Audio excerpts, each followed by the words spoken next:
एक छोटी सी गुड़िया बड़े से गांव में एक सुंदर घर में रहती थी। उसका नाम गुलाबी था। गुलाबी बहुत ही प्यारी और सुंदर थी। उसके मुंह पर हमेशा मुस्कान होती थी जो हमेशा सबके दिलों में छा जाती थी। गुलाबी जिस बच्ची के साथ थी उसका नाम कमला था। कमला बहुत ही समझदार और दिलखुश लड़की थी जो अपने गुलाबी से बहुत प्यार करती थी। एक दिन गुलाबी की मालकिन कमला ने उसे एक अन्य बच्ची को देने का फैसला किया। गुलाबी को अलग होने का डर था लेकिन उसे अपनी मालकिन कमला की बात को मान लिया।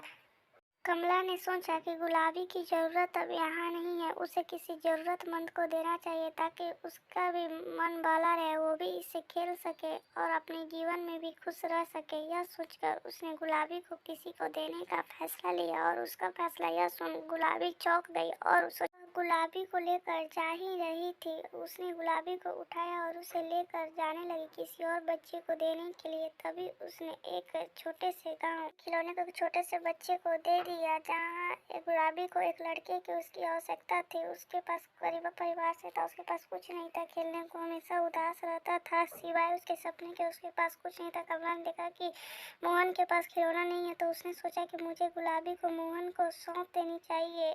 एक दिन कमला मोहन के पास गई और उसने अपना गुलाबी गुड़िया उसे दे दिया और कहा कि लो, तुम्हारे पास खिलौना नहीं था, तुम इसे खेलना और तब तुम्हारा मन भरे तो इसे किसी और जरूरतमंद को दे दे।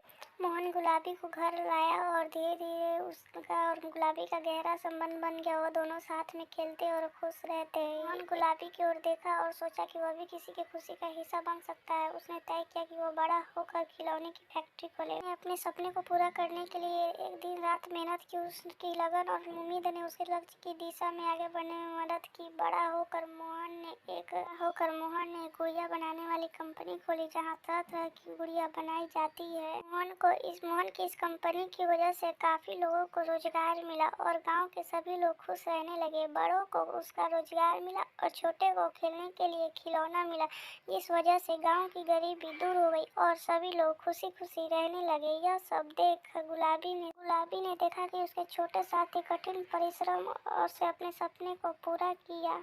इस कहानी से हमें क्या सीख मिलती है?